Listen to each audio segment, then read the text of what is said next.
여러분 어떻습니까? 살기가 힘들지 않습니까? 살기가 힘들다 그러면 대개 이제 두 가지를 생각하게 됩니다. 하나는 물질 때문에 살기가 힘들다 이렇게 얘기하는 경우가 하나 있고요. 또 하나는 마음이 편치를 못해서 살기가 힘들다 이렇게 얘기하는 경우가 또 하나 있을 수가 있습니다. 지금 보면 물질적으로 어려움을 겪어서 살기 힘들다 이렇게 얘기하는 분들도 뭐 없지 않아 있지만 그래도 대부분은 마음이 편치 않아서 살기가 힘들다 이렇게 얘기하는 분들이 훨씬 더 많습니다. 왜 사람들이 마음이 편치 않을까? 뭐 어떤 시인은 노래하기를 인생은 아름답다 그러는데 도무지 나는 뭐 아름다운 것 같지가 않다.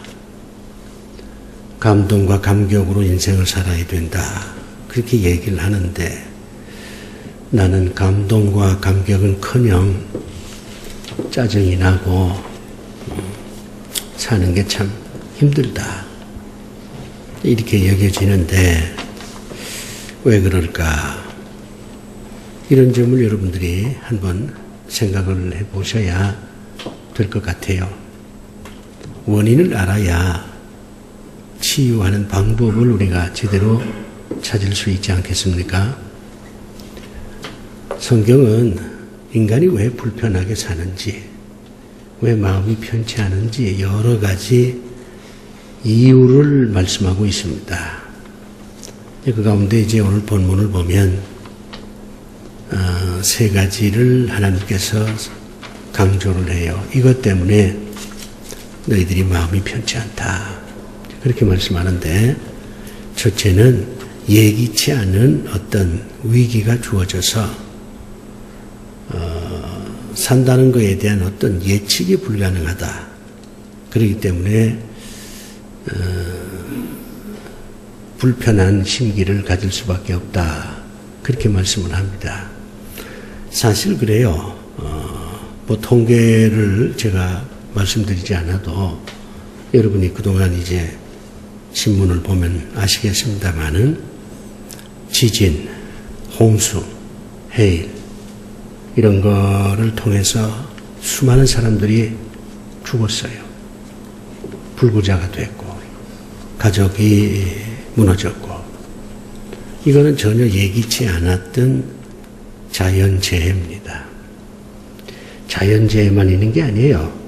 인간이 무책임하고 인간 때문에 저지러지는 인재도 상당히 많습니다. 그 가운데 하나가 뭐 세월호 같은 사건이잖아요.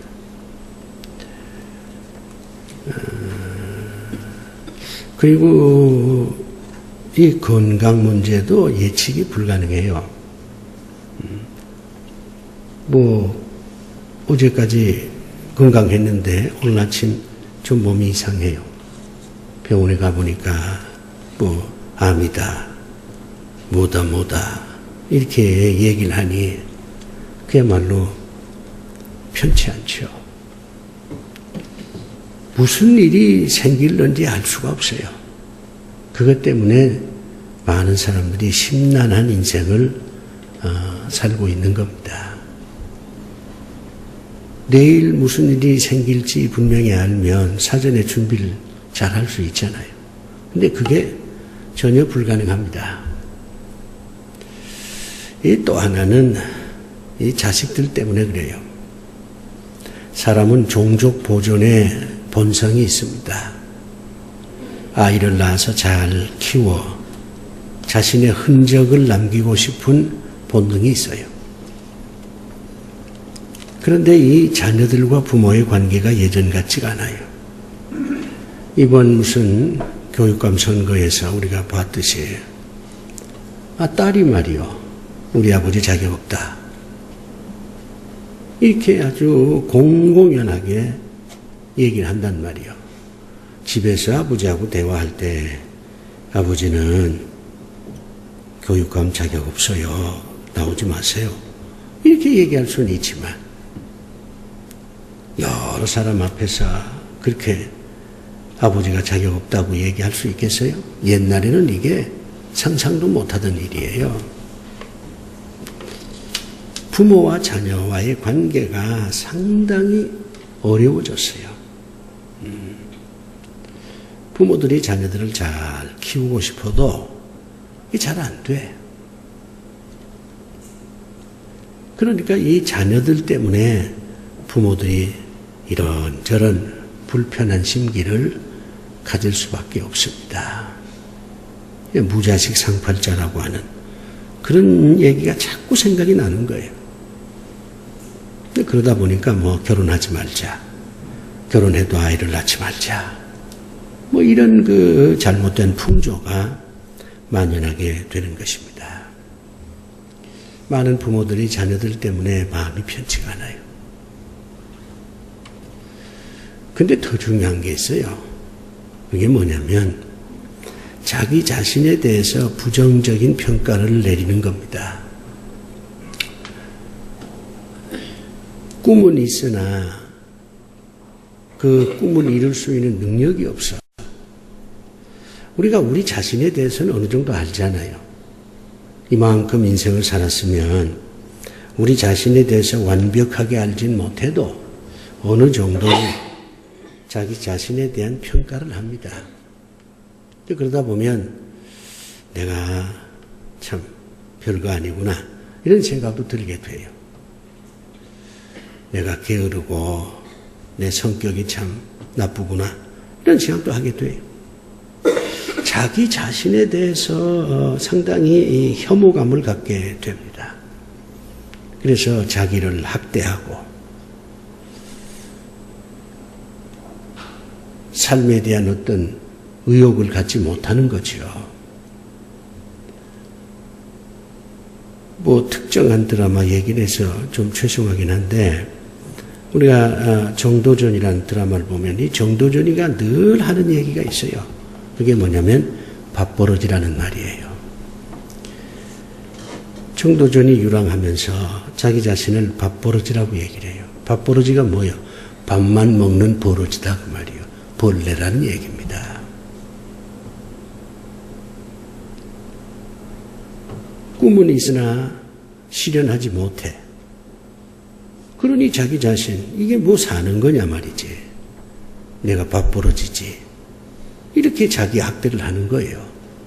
그리고 주변에 있는 사람들 보고도 너는 밥버릇이다. 그렇게 얘기합니다.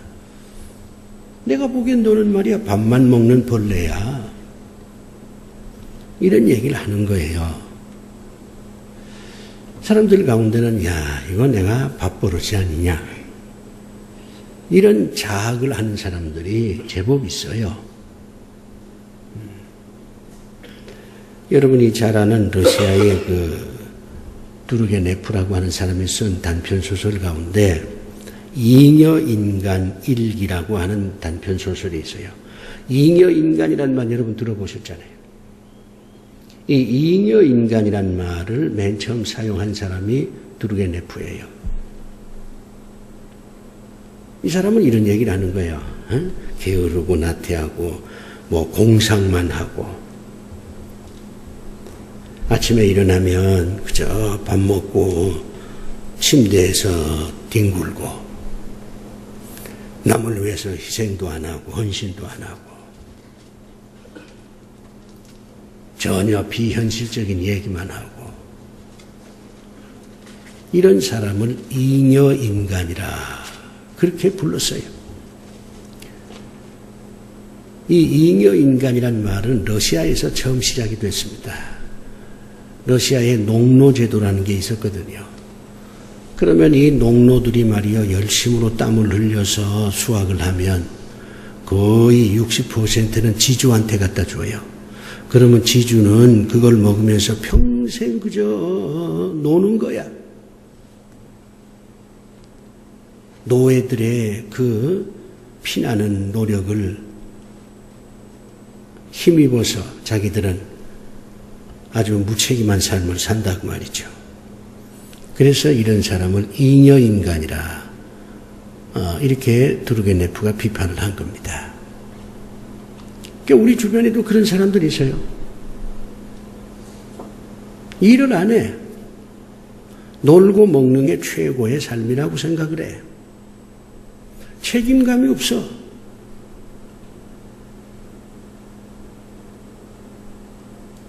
현실적인 어떤 사고는 전혀 안 하고 몽상만, 공상만 해. 이런 사람들이 있어요. 그러면 이제 그런 사람들이 가끔은 야, 내가 이거 잉여인간 아닌가. 내가 이렇게 인생 살아서는 안 되는데. 이렇게 자책하는 그런 사람들도 우리 주변에 있습니다. 막 이런 것들이 우리를 불편하게 하는 게 아니냐 그 말이에요. 미래에 대한 어떤 불확실성 때문에 생기는 불안과 초조, 이 자식들에게서 오는 여러 가지 스트레스, 자기 자신을 인정하지 못하고 자기 자신에 대해서 어떤 그 혐오감을 갖고 있는 그런 삶, 이런 것들이 오늘 현대인들을 불편하게 만들고 그 불편함이 발전해서 두려워하는 그런 인생, 이렇게 살아가는 게 아니겠나. 이렇게 우리는 현실 진단을 할 수가 있습니다. 그런데 이제 이런 우리들에게 이제 하나님께서 이런 말씀을 해요. 너희들은 존귀한 존재다. 비록 미래의 일을 예측할 수도 없고 자녀들 문제 때문에 마음도 편치 않고 자기 자신에 대해서 긍정하지 못하고 자기 혐오에 빠지기도 하지만 그러나 그럼에도 불구하고 너희들은 존귀한 존재다. 그렇게 하나님께서 말씀을 하십니다. 참 하나님이 좋으신 분이에요.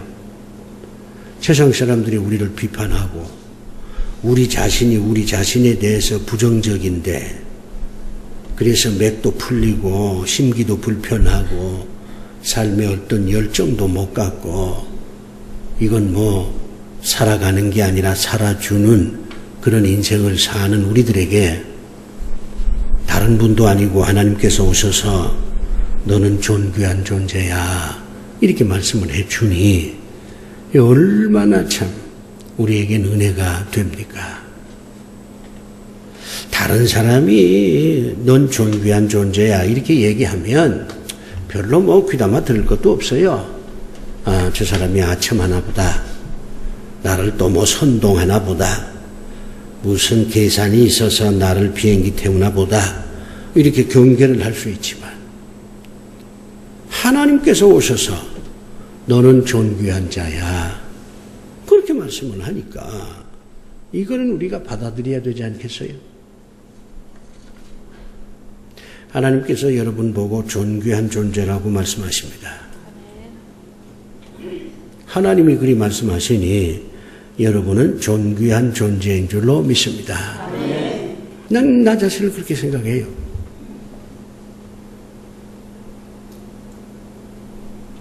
나 자신도 나 자신에 대해서 만족하지 못합니다. 그리고 뭐 이제 노인이 됐잖아요. 돌아보면 뭐 특별히 무슨 업적을 남긴 것도 없고 평범하게 살아온 인생에 어쩌면 평범하게 일생을 마칠는지 모릅니다. 그러나 나는 내가 존귀한 존재라고 믿습니다. 이유는 딱 하나예요. 내가 무슨 능력이 있어서가 아니라 내가 의인이 돼서가 아니라 하나님께서 너는 존귀한 존재야 이렇게 말씀을 하시니까 하나님의 말씀을 그대로 믿으니까 이런저런 여러 가지 여건이 좋지 않음에도 불구하고 나는 존귀한 존재구나. 그렇게 나는 믿습니다. 그렇게 해서 어떻게 하면 존귀한 존재로서 살아갈 수 있을까? 이 점에 대해서 깊이 성찰을 해보는 거예요. 여러분들도 존귀한 존재라고 하는 이 하나님의 말씀을 그대로 믿으시는 분들이 되시기를 바랍니다. 근데 이제 우리 하나님은 존귀한 존재라고 얘기를 해놓고 그 이유를 또 설명을 해요. 참 하나님은 논리적인 분이에요. 하나님은 어떤 명령을 내릴 때는 반드시 왜 내가 그 명령을 내리는지 이유를 설명을 해요. 그리고 어떤 복을 주실 때에도 네가 이런 복을 받으려면 그냥은 못 받는다. 이렇게 살라. 그러면 너는 복을 받을 것이다. 하나님은 설명을 해 주세요. 존귀한 존재라고 하나님 말씀을 하시면서 이유를 세 가지로 하나님께서 설명을 합니다. 이것 때문에 너는 존귀한 존재라는 거지요. 여기 보니까 뭐 돈 얘기 없어요. 돈이 많으니까 존귀한 존재다. 하나님께서 그리 말씀하지 않습니다. 지식에 대한 얘기도 없어요. 지식을 많이 쌓으면 존귀한 존재다. 그런 얘기 없어요. 권력에 대한 얘기도 없어요. 무슨 교육감이 되고 뭐 시장이 되면 존귀한 자가 된다. 하나님 그리 말씀하지 않습니다.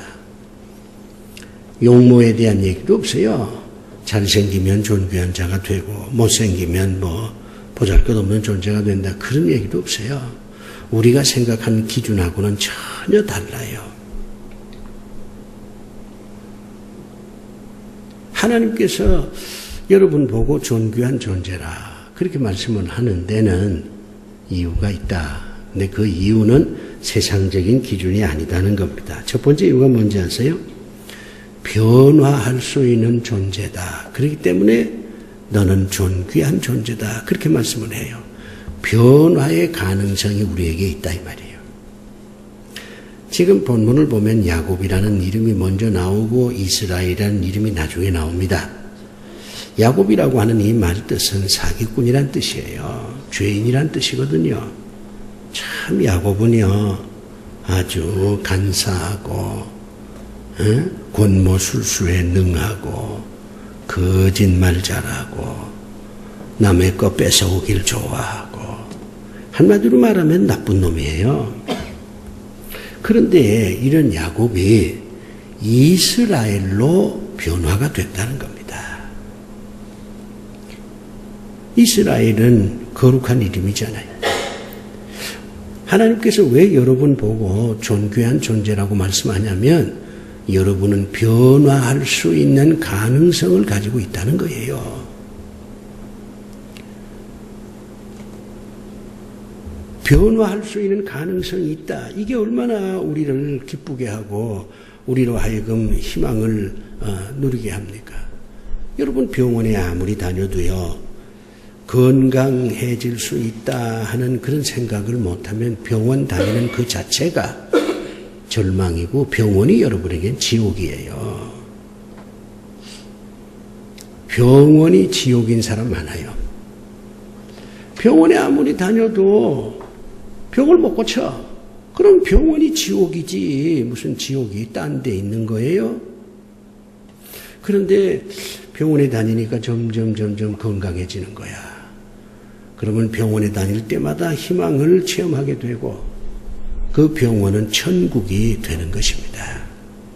변화의 가능성이 있느냐 없느냐 이게 중요한 거예요. 근데 하나님께서는 여러분 보고 변화의 가능성이 있다고 말씀합니다. 그러니까 존귀한 존재라고 말씀하는 거예요. 지금 여러분이 어떤 처지에 있든지 간에 때가 되면 변화될 수 있습니다. 그걸 아셔야지. 근데 그런 걸 모르고 지금 현실만 보니까 답답한 거예요. 짜증이 나고. 뭐 이런 인생 살면 뭐하냐. 이런 자조적인 생각도 하게 되는 거예요. 명심하십시오.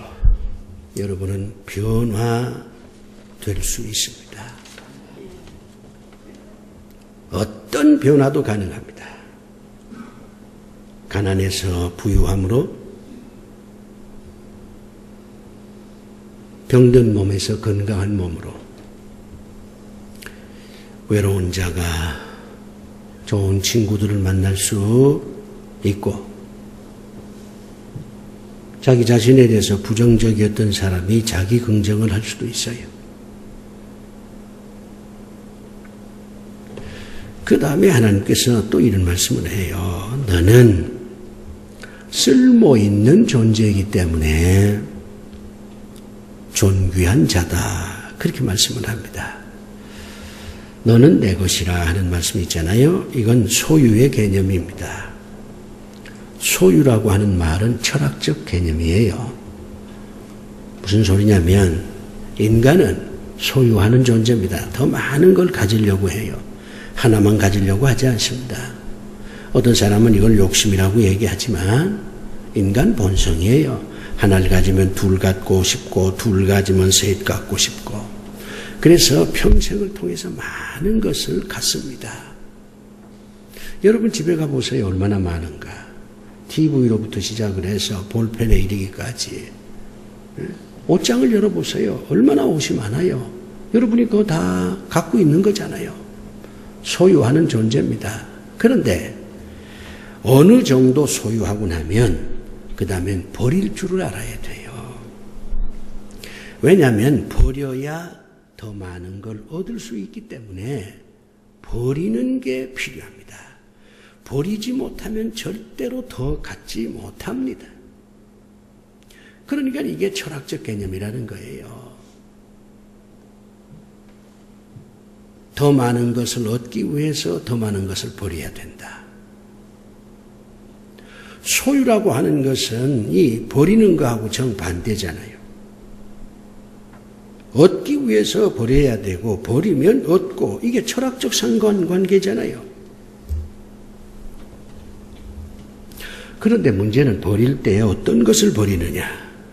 쓸모없는 것을 버립니다. 여러분이 쓸모있는 것을 버리지 않아요.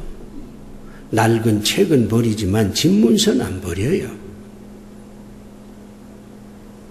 볼펜은 버리지만 사랑하는 남자가 주었던 만년필은 안 버려요.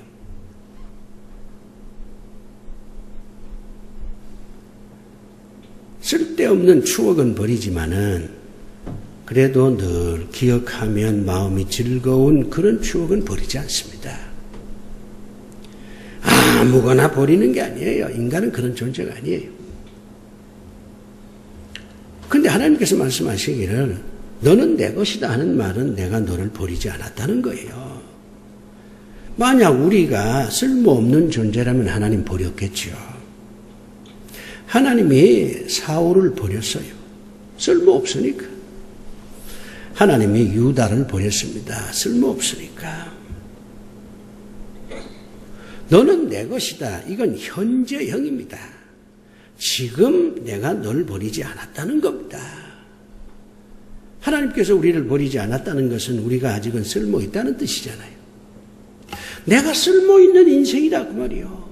내가 쓸모있는 존재라는 겁니다. 아직은 버려진 존재가 아니라는 거예요. 바로 이 사실을 깨달으면 나는 존귀한 존재구나. 하나님께서 너는 존귀한 존재다. 이렇게 말씀하시는 게 이해가 돼요.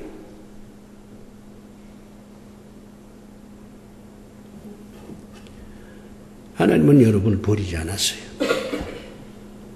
버리지 않았다는 증거가 있습니다. 여러분이 오늘 예배드리는 자체가 하나님께서 여러분을 버리지 않았다는 증거입니다. 하나님이 여러분을 버렸다면 여러분이 이곳에 올 수가 없어요. 버림받지 않았다는 게 이게 얼마나 유쾌한 거예요. 하나님께로부터 버림받지 않았다. 여전히 나는 쓸모있는 존재다. 이게 얼마나 우리를 기분 좋게 합니까? 그래서 하나님께서 너는 존귀한 존재다. 그렇게 말씀을 하시는 겁니다. 여러분이 지금 뭘 가지고 있냐, 그게 중요한 게 아니에요. 이유야를 막론하고 하나님께서 여러분을 버리지도 않았고 쓸모가 있다고 얘기를 하니까 여러분은 존귀한 존재인 것입니다. 언제 하나님께서 여러분을 들었을지 몰라요. 책을 읽는 사람은 알아요. 책을 사다가 쭉 이제 서고에 꼽아 놓지 않습니까? 그냥 꼽아 놓는 거예요. 당장은 다 읽지도 않습니다. 읽다가 다시 접어가지고 그냥 서재에 꽂아 놓아요. 그런데 말이요, 어떤 결정적인 순간에 그 책을 꺼냅니다.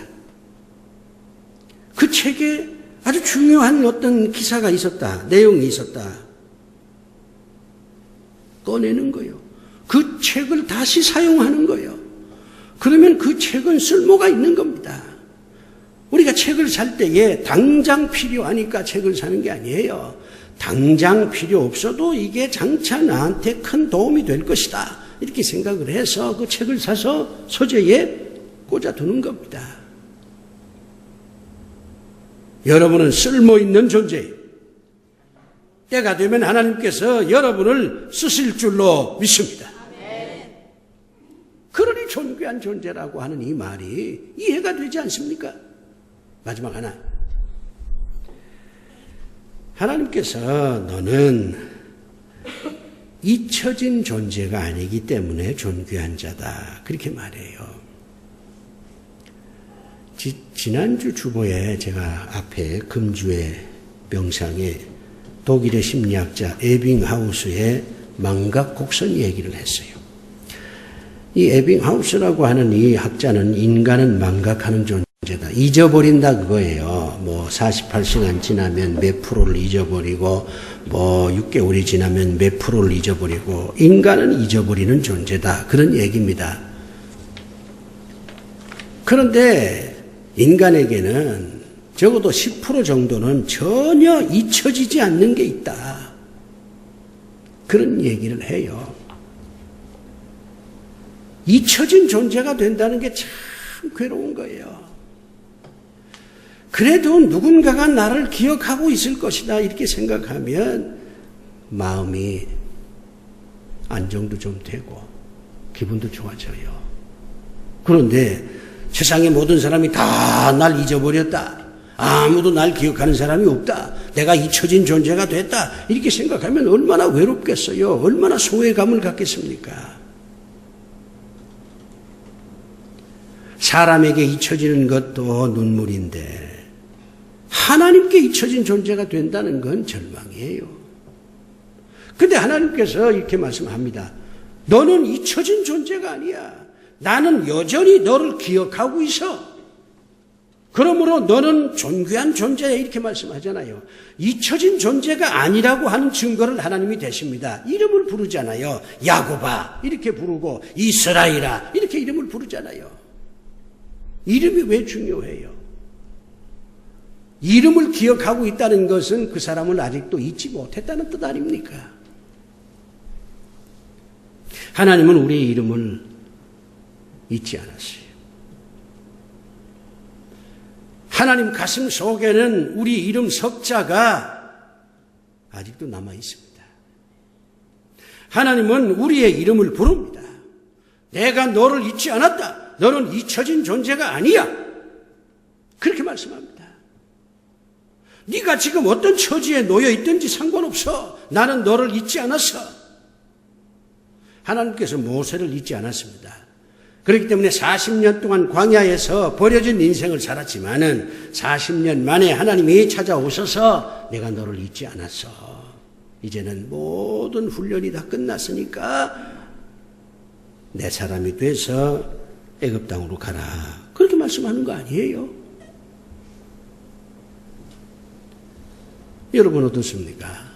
이 정도면 이해가 안 되시겠어요? 하나님께서 왜 여러분을 존귀한 존재라고 말씀을 하는지 이해가 안 되십니까? 아마 되셨을 거예요. 여러분은 존귀한 존재입니다. 가슴을 펴세요. 어깨에 힘을 주세요. 하늘을 바라보면서 사세요. 때를 기다리세요.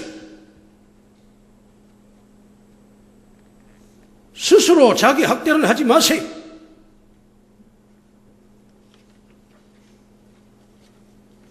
기도합시다. 아버지 하나님, 존귀한 존재라고 말씀해 주셔서 정말 가슴이 벅찹니다. 변화할 가능성도 있을 뿐만 아니라 쓸모있는 인생이라고 잊혀진 존재가 아니라 하나님의 가슴 속에 내 이름 석자가 있구나. 이리 생각하니 정말 가슴이 벅차오릅니다.